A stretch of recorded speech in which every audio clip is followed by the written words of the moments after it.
Hello everyone, स्वागत करता हूं आपका अपने यूट्यूब चैनल पर। मेरा नाम है रजत और आज हम जो टॉपिक कवर करने वाले हैं वो होने वाला है बहुत ही इंटरेस्टिंग, बहुत ही इंपॉर्टेंट। बिकॉज वो जो टॉपिक है उसका नाम है linear regression using Python and spark. तो चलिए आगे बढ़ते हैं, डिस्कस करना स्टार्ट करते हैं। तो दोस्तों, सबसे पहले आपको बताते हैं कि किस तरह से आपको अपना डेटाब्रिक्स सेटअप करना है। जैसे कि मैंने आपको ऑलरेडी बताया है, डेटाब्रिक्स को किस तरह से आप सेटअप करते हो, आप कर सकते हो उसके क्लस्टर को रन करने के लिए अपने कोड्स को। तो आप सबसे पहले डेटाब्रिक्स पे जाइएगा, लॉगिन करिएगा, न्यू पे क्लस्टर पे क्लिक करिएगा और आप एक नया क्लस्टर कुछ भी क्लिक कर सकते हैं यहाँ पे नाम डाल के, ये भी रख सकते हो आप। मैं करंटली, मेरे लिए ये जो क्रिएट कंप्यूट का ऑप्शन है ये डिसेबल है, क्योंकि मेरा जो क्लस्टर है वो ऑलरेडी क्रिएटेड है। क्लस्टर 2 नाम से मेरा क्लस्टर ऑलरेडी रनिंग है और फ्री वर्जन में एक ही क्लस्टर मिलता है। उसके बाद आप क्या करिएगा, ये जो पूरा कोड है, ऑब्वियसली मैं वीडियो शुरू करने से पहले बता देता हूँ, ये पूरा कोड मैं अपनी गिटहब में डालने वाला हूँ और ये डिस्क्रिप्शन बॉक्स में आपको मिल जाएगा।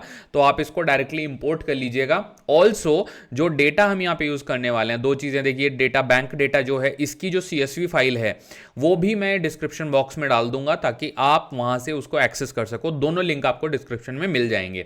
आपको क्या करना है, आपको जाना है यहाँ पे फाइल में और आपको इंपोर्ट पे क्लिक करना है और यहाँ से आप इस फाइल को इंपोर्ट कर लीजिएगा और कैटलॉग में जाके यहां से क्रिएट टेबल का ऑप्शन जो आता है इस पे आप क्लिक करना। जैसे ही आप इस पे क्लिक करोगे, ये ड्रॉप फाइल का ऑप्शन आएगा। इस फाइल को, बैंक डेटा फाइल को आप सिलेक्ट करना और इसको ओपन करके क्रिएट टेबल विद UI कर लीजिएगा। क्लस्टर अपना सिलेक्ट करिएगा जो आपने क्लस्टर बनाया, प्रीव्यू टेबल पे आप क्लिक करिएगा। उसके बाद इस टेबल का कुछ भी नाम रख लीजिए। मैंने ऑलरेडी बैंक डेटा नाम से बनाई है तो मैं बैंक डेटा 2 नाम से बना देता हूं।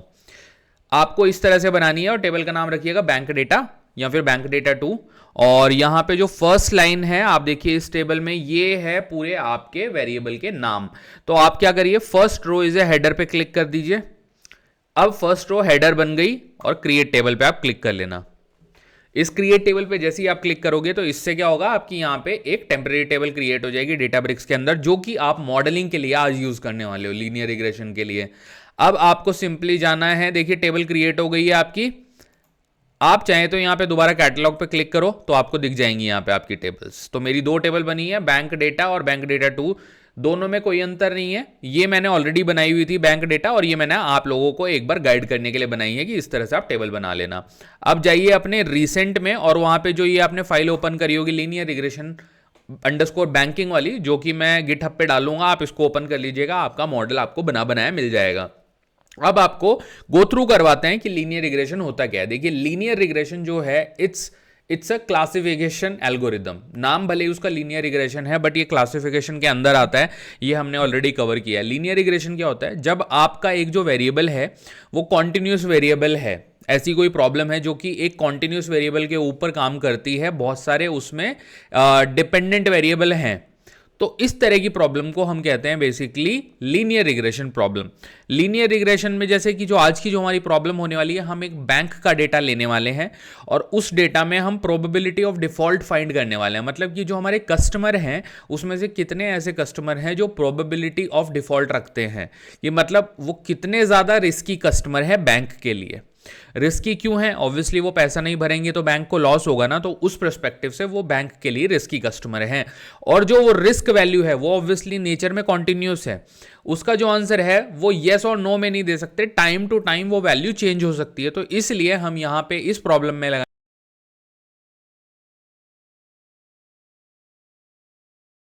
थ्योरेटिकल पार्ट पढ़ना है तो एक बार इससे पिछले वीडियो को जरूर देखिएगा, उसमें बहुत थ्योरेटिकल मैंने कवर किए हैं पूरे सारे प्रिंसिपल। तो चलिए अब स्टार्ट करते हैं अपने कोडिंग पार्ट से। तो नंबर 1, सबसे पहले आपको क्या करना है, देखिए मैंने बहुत सारे कमेंट भी यहां पर डाले हैं ताकि आपको किसी तरह का कंफ्यूजन हो ही ना। सबसे पहला पार्ट जो हमारा है वो है ये वाला पार्ट। यहां पे हम क्या कर रहे हैं, हम सारे अपने जो मॉड्यूल्स हैं उनको इंपोर्ट कर रहे हैं। देखिए ये होते हैं आपके पैकेज और ये होता है ऑब्जेक्ट। तो हमने सबसे पहले PySpark.sql पैकेज के अंदर से स्पार्क सेशन ऑब्जेक्ट को कॉल किया। उसके बाद मशीन लर्निंग का जो हमारा पैकेज होता है फीचर्स का, वहां से हमने वेक्टर असेंबलर को बुलाया। वेक्टर असेंबलर क्यों चाहिए होता है हमें जब बहुत सारे कॉलम को एक साथ कंबाइन करने होता है तो सिंगल उसको वेक्टर बना दिया जाता है। तो देखिए, combined feature into a single vector for machine learning, तो that's why we pull vector assembler. Third है हमारा रिग्रेशन वाला पैकेज, उसमें से हमने लीनियर रिग्रेशन को कॉल करा। ऑब्वियसली आप समझ रहे हैं ये तो मोस्ट इंपॉर्टेंट चीज है क्योंकि यही हमें करना है। थर्ड है हमें इवैल्यूएट भी एक पैकेज चाहिए जिसमें हम मॉडल की परफॉर्मेंस को भी इवैल्यूएट करेंगे। तो आज की वीडियो में हम खाली मॉडल बनाएंगे नहीं, हम मॉडल की परफॉर्मेंस भी इवैल्यूएट करेंगे। वो लास्ट में आप लोग समझ जाएंगे कि कैसे कर रहे हैं। अब जो स्टेप 1 होता है देखिए, that is to load the data. अब जो हमारा डेटा है हमने ऑलरेडी यहां पे लोड कर लिया है और हमारे पास टेबल है बैंक डेटा के नाम से। कई बार आपके पास हो सकता है आप CSV फाइल पास करना चाहते हो तो आप क्या करोगे, यहां पे CSV फाइल पास कर दोगे। But in our case what you will do, create a spark session dot builder app name. और ऐप नेम आप कुछ भी रख सकते हो। ऐप नेम मतलब जो आपके करंट प्रोजेक्ट से रिलेटेड हो। ये वो कोई भी नंबर हो सकता है, कोई भी स्ट्रिंग हो सकती है जो बेसिकली आप अपने सेशन को कहलवाना चाहते हो। तो यहां पे आप एक ऐसी स्ट्रिंग डाल दीजिए जो कि रिलेट करती हो आपके मॉडल से। अब क्या करेंगे, डेटा फ्रेम बनाएंगे। देखिए यहां पे मैं बना रहा हूं data frame, data underscore DF. आप कुछ भी नाम रख सकते हो, आप खाली डीएफ भी रख सकते हो, बट फिर पूरे कोड में आपको वही नाम यूज करना है। ओके, तो स्पार्क डॉट सीक्वल पैकेज को कॉल करिए और select star from bank data. ये वही टेबल है जो मैंने अभी क्रिएट करी है और यहां से आप df डॉट शो कर दीजिए, data underscore df dot show. इससे क्या होगा कि जो ये टॉप 20 ऑब्जर्वेशंस होगी उनको यहां पे आउटपुट में दिखा देगा। चलिए एक काम करते हैं, मैं एक बार इसको सेशन को आपके सामने ही रन करता हूं। लेट मी रन दिस और इसका आउटपुट ये आ गया। देखिए इट्स ओनली शोइंग टॉप 20 रो। अब रोज में क्या है डेटा में देखते हैं।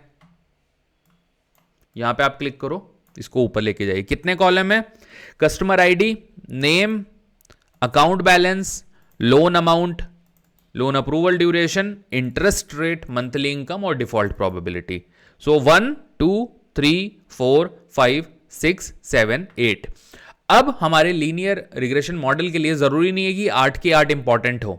ओके, तो इसलिए हमने ये जो वेक्टर यहां पे कॉल किया था, वेक्टर असेंबलर, ताकि हम जो अननेसेसरी कॉलम है उनको ड्रॉप करने के बाद जो हमारे फीचर्स बचेंगे, फीचर मतलब कुछ नहीं है, हमारा एक कॉलम ही कॉलम जो हमारा कॉलम होता है इसी को फीचर कहते हैं। तो जो हमारे फीचर बचेंगे उनको हम सारा एक सिंगल वेक्टर में डाल देंगे। तो ये हमारा पूरा डेटा मैंने आपको शो कर दिया। अब चलते हैं स्टेप 2 की तरफ। देखिए जो आपका ये मॉडल होता है, बेसिकली जब आप मॉडल में वैल्यू डालते हो और वेक्टर में वैल्यू डालते हो तो उससे पहले आपको डेटा टाइप चेक करना बहुत जरूरी है। ये जो आपका ये वाला फीचर है वेक्टर असेंबलर, इसको जो वैल्यू चाहिए होती है वो इंटीजर फॉर्मेट में चाहिए होती है, स्ट्रिंग को प्रोसेस नहीं करेगा।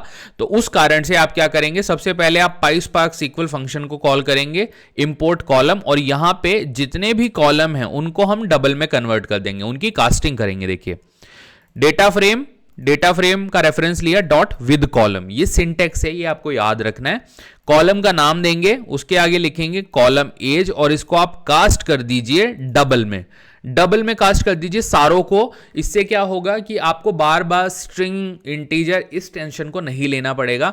एक बार में ही आपके जो वेक्टर असेंबलर है उसके लिए आपका डेटा प्रिपेयर हो जाएगा। तो सबके डेटा टाइप चेंज हो जाएंगे। यहां पे हम बेसिकली डेटा टाइप चेंज कर रहे हैं, उसका ये एक सिंटेक्स होता है। वहां पे कॉलम नेम, देन उसके आगे कॉल और उसका नाम डाल देंगे डबल कोट्स के अंदर, एंड देन उसको कास्ट कर देंगे एक सर्टेन टाइप में। आप अगर इंटीजर टाइप में करना चाहें उसमें भी कर सकते हैं, डिपेंडिंग ऑन द नीड। जैसे कि वेक्टर असेंबलर है उसकी नीड है कि ये डबल में हो जाए। और कॉन्टिन्यूटी के लिए ये वाला सिंबल डाल दीजिएगा, ये जो हमने बैकस्लैश लगाया है, ताकि हमें सब कुछ एक लाइन पे ना लिखना पड़े, कॉन्टिन्यूटी बनी रहे। अगर मैं इसको हटा दूं और इसको डाल दूं यहां पे, तो ये थोड़ा पढ़ने में प्रॉब्लम क्रिएट करेगा। तो बेटर है कि मैं क्या करूंगा, वापस इसको इसी स्टेट में रहने दूंगा और फिर क्या करूंगा, एक बार स्कीमा को प्रिंट जरूर करा के देखूंगा। देखिए df डॉट प्रिंट स्कीमा, ये जरूर याद रखिएगा कि आपने जो चेंजेस करे हैं वो रिफ्लेक्ट भी हुए हैं या नहीं। तो इसको क्या करेंगे, अब मैं रन करूंगा इसको, इस सेल को, और ये देखिए कस्टमर आईडी स्ट्रिंग थी, and now this has been, everything is been converted to the double. इनका टाइप देखिए double. Similarly need of the R के हिसाब से हमने ये काम किया। ये काम आप जब आप टेबल इंपोर्ट कर रहे होंगे उस टाइम पे भी कर सकते हैं, CSV फाइल जब आप बनाते हैं ना तब भी कर सकते हैं। बट आई यूजुअली प्रेफर जब आप एक बार डेटा इंपोर्ट कर लो उसके बाद अपने हिसाब से आप कॉलम नेम चेंज करो, ताकि इंपोर्ट के टाइम पे आप कोई छोटी मोटी सिली मिस्टेक ना कर जाओ, ताकि आपका डेटा प्रॉपरली इंपोर्ट होके आ जाए आपके पास। नाउ स्टेप 2 है एक तरीके से। देखिए हमें प्रिपेयर करना है अब डेटा।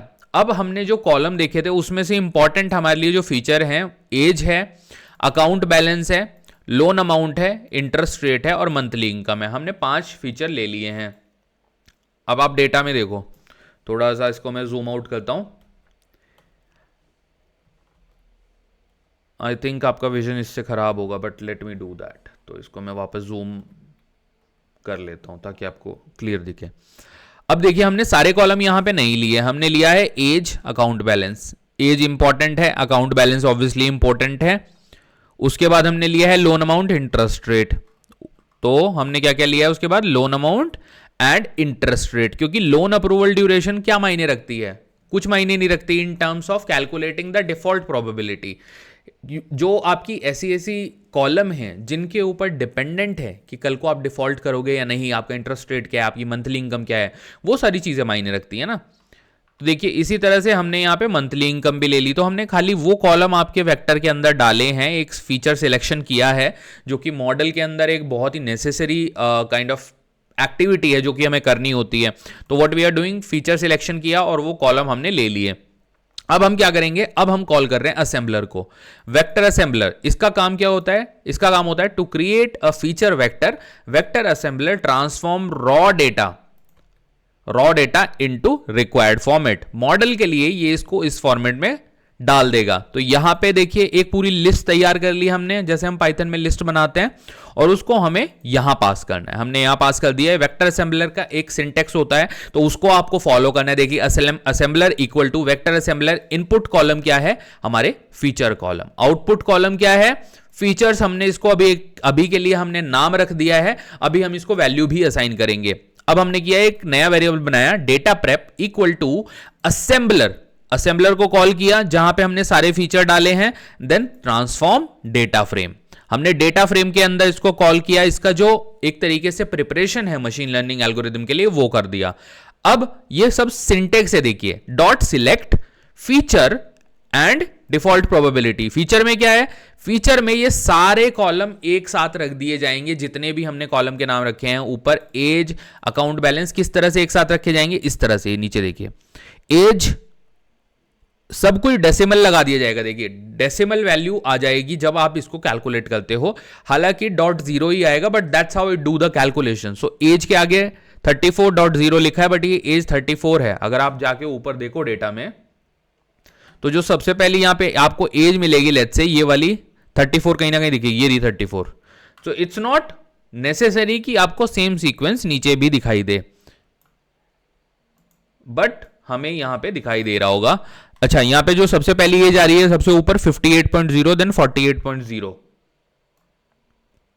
सो आप देखिए 58.0, 48.0, तो ये आप वैलिडेट कर सकते हो आराम से। बाकी वैल्यूज भी, जैसे इसके 58 के आगे क्या लिखा है, 90135, ये वैलिडेट कर लेते हैं। 58 के आगे अकाउंट बैलेंस है 90135, बस ये इसके आगे डेसिमल ऐड कर देगा, जो कि आपको यहां पे विजिबल है। अब सारे जो फीचर्स थे वो एक साथ रख दिए गए, उनके अगेंस्ट उनकी डिफॉल्ट प्रोबेबिलिटी निकाल दी गई। अब हमने क्या किया, जो हमने ये एक वेरिएबल बनाया था डेटा अंडरस्कोर प्रिपेयर्ड, इसको शो कर दिया टू वेरीफाई द आउटपुट। एक तरीके से ये हम डेटा प्री प्रोसेसिंग कर रहे हैं। मैंने रन कर दिया, रन करने के बाद आपका इस तरह का आउटपुट आया, जो कि मैंने आपको दिखा दिया। यहां सारे फीचर एक साथ क्लब कर दिए गए हैं, मतलब जो सारे आपके वेरिएबल थे वो सारे एक साथ आ गए हैं, और जो आपका आउटपुट वेरिएबल है that is just in front of this. आप यहां पे देखेंगे तो ये जो डिफॉल्ट प्रोबेबिलिटी है, हमें एक्चुअली डिफॉल्ट प्रोबेबिलिटी को ही चेक करना है पर्टिकुलरली। स्टेप 3 है आपका split the data into training and test. देखिए, ट्रेनिंग डेटा क्या होता है, ट्रेनिंग डेटा वो डाटा होता है जिसके ऊपर आप अपने मॉडल को ट्रेन करोगे। टेस्टिंग डेटा होता है जब आप ट्रेनिंग कर चुके हो डेटा की, मॉडल की ट्रेनिंग हो चुकी है, अब आप उसको टेस्ट में लेके जाओगे, उसके बाद मॉडल को डिप्लॉय कर दिया जाता है। तो वो स्टेप है, सिंपल कोडिंग है, train comma test data, syntax follow करिए, equal to data prepared. Data prepared क्या है, ये जो हमने यहां पे बनाया था, ये वाला डेटा प्रिपेयर्ड, जिसके अंदर आपके फीचर और डिफॉल्ट प्रोबेबिलिटी है। Data prepared dot random split. Random split हमने एक फंक्शन कॉल किया और उसके अंदर 80-20 डाल दिया। 80% डेटा आप ट्रेनिंग में रखिए, 20% को आप टेस्ट में डाल दीजिए। इस तरह से आप डालते हैं 0.8, इसका मतलब है 80%, इस वैल्यू का मतलब है, इस वैल्यू का मतलब है 20%। और कॉमा सीड दे दो। सीड का मतलब क्या होता है, हर बार जब रैंडम सैंपलिंग होगी, मतलब जब डेटा स्प्लिट होगा ना, तो वो 42 कैलकुलेशन करने के बाद स्प्लिट करेगा। मतलब क्या हुआ इस बात का, ताकि कोई भी बायसनेस ना रहे डेटा में। हर बार जब आपका डेटा डिवाइड होगा ट्रेनिंग और टेस्ट के अंदर, उस टाइम पे वो जो सीड 42 है, this will help to calculate every time the 42nd observation and put it in a data set of either train और टेस्ट। तो इसलिए हम यहां पर सीड देते हैं। कुछ भी दे सकते हो आप, रैंडम नंबर दे दीजिए सीड में कोई, और ये आप पार्ट अब रन करके देखिए। इसको रन करते हैं, रन सेल पे क्लिक करिए। देखिए यहां पे दो आपके डेटा बन गए हैं, test underscore data and train underscore data. दोनों आपके डेटा फ्रेम यहां पे रेडी हैं, आपको प्रॉपरली दिख रहा है। देखिए अच्छी बात यही है डेटाब्रिक्स की कि जुपिटर नोटबुक वाले यहां पे थोड़े जो प्रॉब्लम्स आती हैं वो यहां पे नहीं है, because Jupyter notebook is much more complex, much more coding driven. यहां पे आपका सिंगल लाइन में वो काम हो जाता है, जो कि Jupyter notebook takes some time. आपको स्पार्क कॉन्टेक्स्ट कुछ यहां पे बनाना नहीं पड़ता, फटाफट चीजें चलती हैं, और डेटाब्रिक्स की ह्यूज डिमांड है। अच्छा, नेवरदलेस स्टेप 4 हमारा क्या है, train the linear regression model, initialize the linear regression model. The feature column contains vector like age, income, credit score, feature जो कि हमने ऊपर बनाए थे। अब the default probability column contains numeric value representing the probability that a person will default on a loan or not. इसका मतलब क्या हुआ कि जो आपका probability of default है वो ये बताता है कि जो आपका कस्टमर है क्या वो डिफॉल्ट करेगा कि नहीं करेगा। That is the important part यहां पे।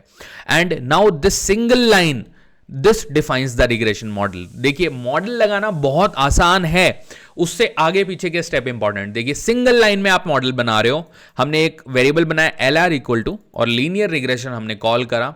अब लीनियर रिग्रेशन जैसे आप यहां पे टाइप करोगे, देखिए you can see the objective and everything. बहुत अच्छी चीज है ये। देखिए linear regression,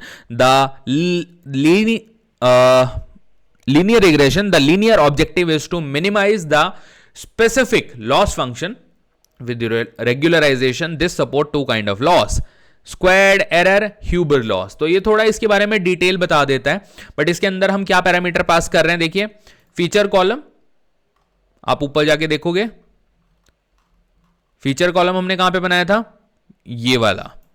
this is our feature column, जिसके अंदर age, account balance, loan amount और इंटरेस्ट रेट, मंथली इनकम है। और दूसरा हम पास कर रहे हैं डिफॉल्ट प्रोबेबिलिटी। डिफॉल्ट प्रोबेबिलिटी का है आपके पास, ये रही डिफॉल्ट प्रोबेबिलिटी। तो आपने फीचर एंड डिफॉल्ट प्रोबेबिलिटी को यहां पर पास कर दिया। इन शॉर्ट लेटेस्ट फीचर आपके थे ये वाले। तो ये जो दोनों आपने वेरिएबल बना लिए ना, फीचर एंड डिफॉल्ट प्रोबेबिलिटी, ये दोनों आप कर रहे हो पास यहां पे।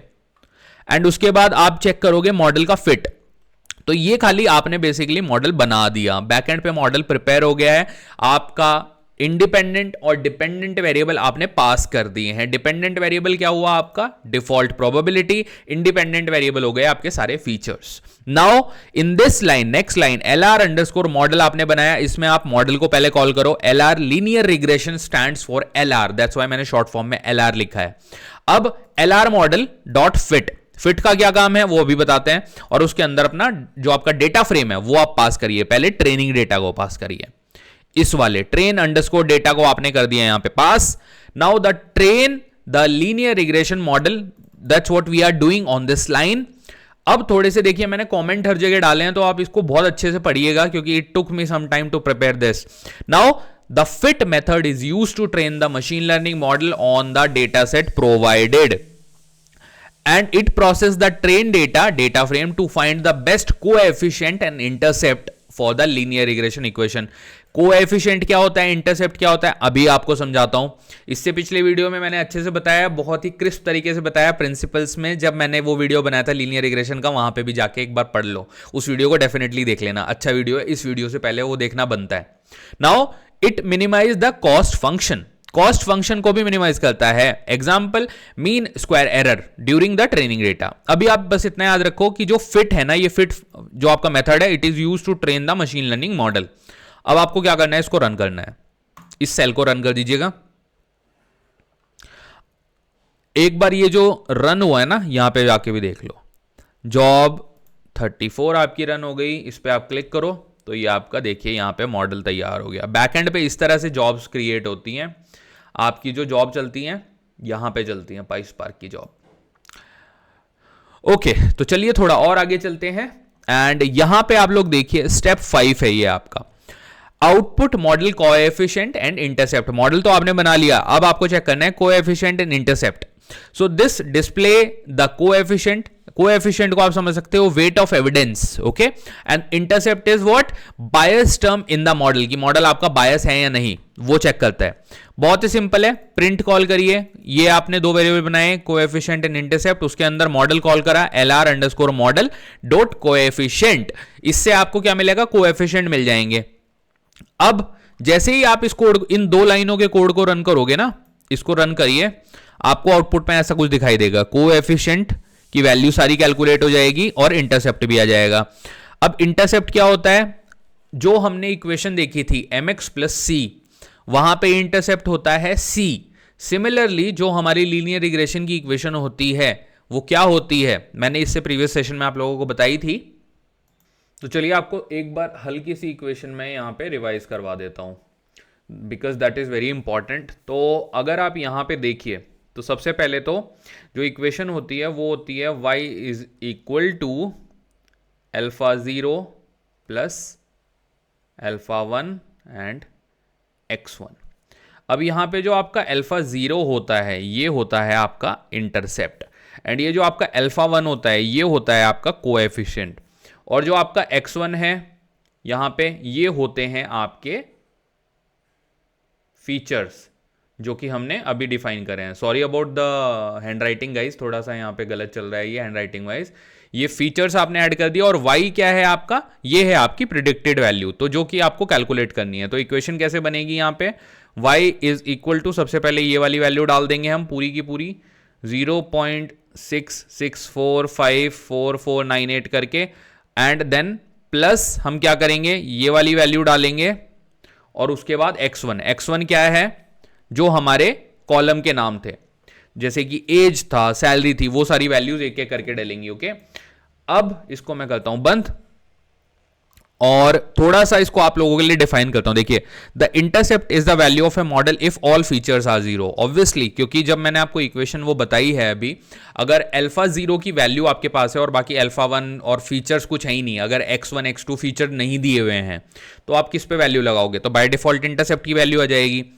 Now, second point, to determine the most influential feature in your example, look at the absolute value of coefficient, at these indicate the strength of the impact। coefficient की value देखनी है for the impact of the variable। तो ये जो value है देखिए, ये जो आप देख रहे हो ना -0.7, तो that is 10⁻7 है। सिमिलरली ये 10⁻6 है, ये 10⁻6 है, इस तरह से ये कैलकुलेट होता है। अब calculate the absolute value of coefficient. Next point is this, ये सब कमेंट है about these two things only. Now after calculating absolute value, अगर आप इनकी एब्सोल्यूट वैल्यू निकालो तो वैल्यू क्या आ रही है, फीचर नंबर 1 की वैल्यू आ रही है, ये है फीचर नंबर आपका 1, सीक्वेंस में होता है ये। उसके बाद फीचर नंबर 3 आप देखो, ये वाला, इसमें क्योंकि 10 की पावर कुछ नहीं है देखिए, तो ये वैल्यू हाईएस्ट वैल्यू है, मतलब ये जो वैल्यू है आपकी 0.006 वाली, ये तो स्ट्रॉन्गेस्ट इन्फ्लुएंस हो गई, क्योंकि सबसे हाईएस्ट वैल्यू ये है। सेकंड हाईएस्ट वैल्यू है आपकी ये वाली, उसके बाद थर्ड हाईएस्ट वैल्यू है आपकी ये वाली, फोर्थ हाईएस्ट है आपकी ये वाली, एंड सबसे जो वीकेस्ट वैल्यू है इंटरसेप्ट की वो है आपकी ये वाली। तो बेसिकली कोएफिशिएंट जो हमारा है, इससे आप आराम से पता चला सकते हो कि कौन सा फीचर ऐसा है जो कि सबसे ज़्यादा इन्फ्लुएंशियल फीचर है किसी भी मॉडल में, बिकॉज आपको वो अंडरस्टैंड करना होता है। Now we can say this is the strongest influence, that means जो x1 हमारा फीचर है वो सबसे ज़्यादा इन्फ्लुएंशियल आपका फीचर है किसी भी मॉडल के लिए। In this situation. Now conclusion क्या है, देखिए मैंने वो भी मेंशन किया, feature 1 has the strongest influence on the target variable because it has a largest absolute coefficient. A unit change in the feature 1 lead to decrease in the prediction default probability। तो हमें इस feature को बहुत ध्यान से use करना है, इसमें बिल्कुल डिक्रीज नहीं होना है। Feature 4 is the second most influential, जो कि यहां पे मेंशन मैंने किया था ऊपर, स्ट्रॉन्गेस्ट है। तो सिमिलरली ये उन चीजों को दिखा रहा है, देखिए 2, 3, 4 आर वेरी स्मॉल कॉफिशिएंट, तो इनका इतना ज्यादा इन्फ्लुएंस नहीं है। ये बहुत इंपॉर्टेंट स्टेप है, इसलिए ये ध्यान से समझिएगा आप। ऑल्दो मैं ये कोड डालने वाला हूं गिटहब पे, तो आप वहां से उठा सकते हो। नाउ यहां पे आपका आता है स्टेप नंबर 6, जहां पे आप प्रेडिक्शन बनाओगे। नाउ प्रेडिक्शन में क्या करना है, सबसे पहले एक यहां पे वेरिएबल बनाइए, यूज द टेस्ट डेटा, जो कि हमने ऊपर यूज नहीं करा। यहां पे आपने कौन सा डेटा यूज करा था, ध्यान से देखिए, ट्रेन डेटा यूज करा था।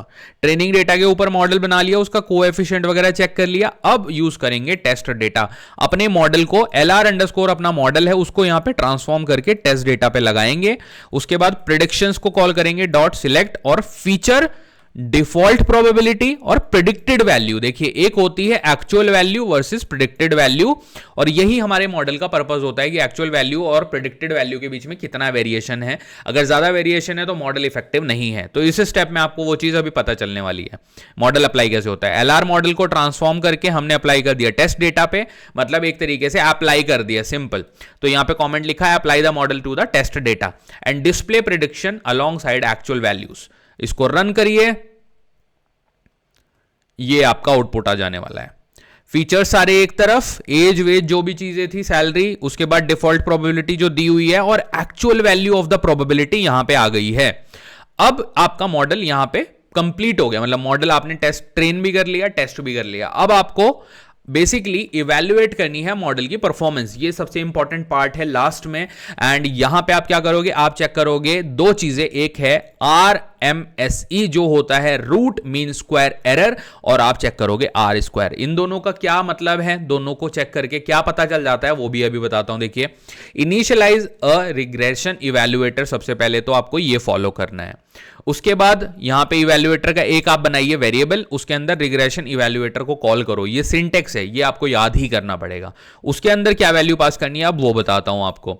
लेबल कॉलम आपका हो जाएगा डिफॉल्ट प्रोबेबिलिटी, प्रिडिक्टेड कॉलम आपका ऑब्वियसली प्रिडिक्शन था, और मैट्रिक्स आप यहां क्या कैलकुलेट कर रहे हो, रूट मीन स्क्वायर एरर। तो ये तीन चीजें आपने डाल दी इसके अंदर इवैल्यूएटर के अंदर। अब root mean square equal to evaluator, मतलब ये तीनों वैल्यू ले लेगा एंड इवैल्यूएट प्रेडिक्शंस।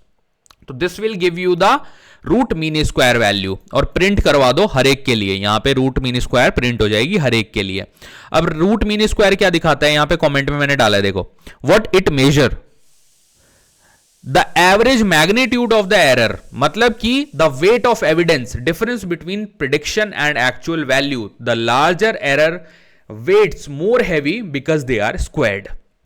तो ये आपको याद रखना है कि वेट ऑफ एविडेंस चेक करते हैं आप इस एरर के थ्रू, root of mean square method जो एरर है मॉडल की परफॉर्मेंस चेक करने के लिए। देन सेकंड मॉडल के लिए जो परफॉर्मेंस की हम मैट्रिक्स चेक करेंगे वो है R²। R² क्या दिखाता है वो भी नीचे मैंने कमेंट में अच्छे से डाला है, अभी बताता हूं।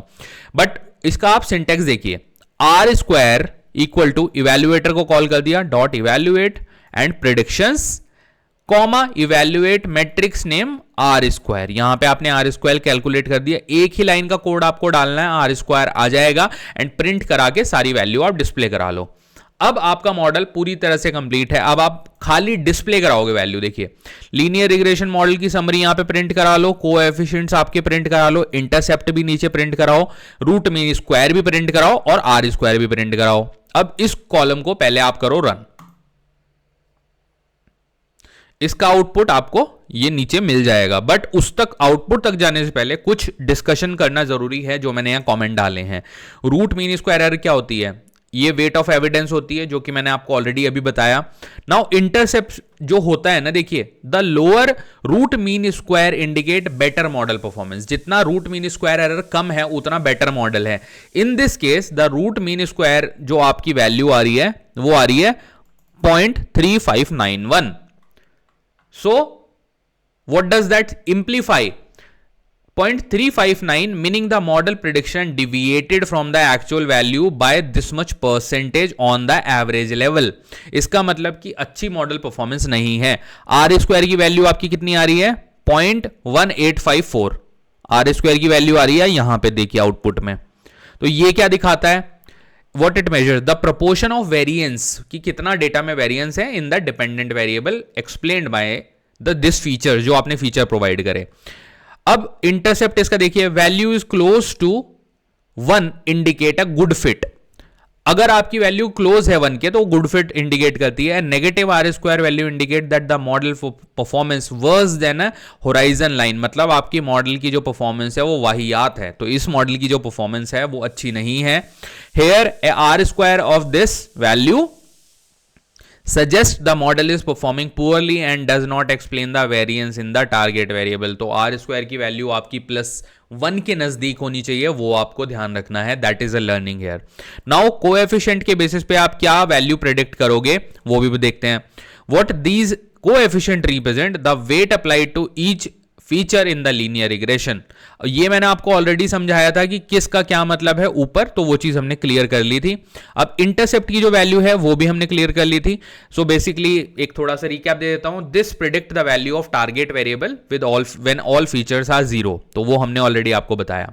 नाउ इसकी समरी क्या निकलती है, जो हमने पूरा प्रक्रिया करी है इसके थ्रू हम क्या समझ पा रहे हैं यहां पे देखिए। This model is not performing well, this is the output जो आपको बताना होता है। जब आप कंपनी में काम करते हो अल्टीमेटली आपको यही बताना है, this model is not performing good, इस तरह की सिचुएशन में जब आपके पास ये सारी मैट्रिक्स हैं। तो ये आउटपुट है हमारा। Now RSME suggest the predictions are moderate far from actual value. तो ये तो आपको रूट मीन स्क्वायर से मिल गया। R square is negative indicate the model explain less of variance than a trivial model, मतलब कि अच्छी परफॉर्मेंस नहीं है मॉडल की। Possible reason for poor performance can be certain, वो क्या क्या है? The model may not be appropriate for this data, anything can be possible. Feature may not be sufficient, ये एक रीजन हो सकता है। Data preprocessing issue, data में कुछ इशू है, हालांकि ऐसे इशू कम ही होते हैं, but this is more depending on the these two reasons, feature may not be sufficient and the model may not be appropriate. Improving the model involve, अगर आपको इसको मॉडल को improve करना है तो आप क्या करोगे, उसके लिए भी यहां पे मैंने कुछ पॉइंट डाले हैं। Examine feature importance and correlation, try different feature transformation और experimenting with more complex model.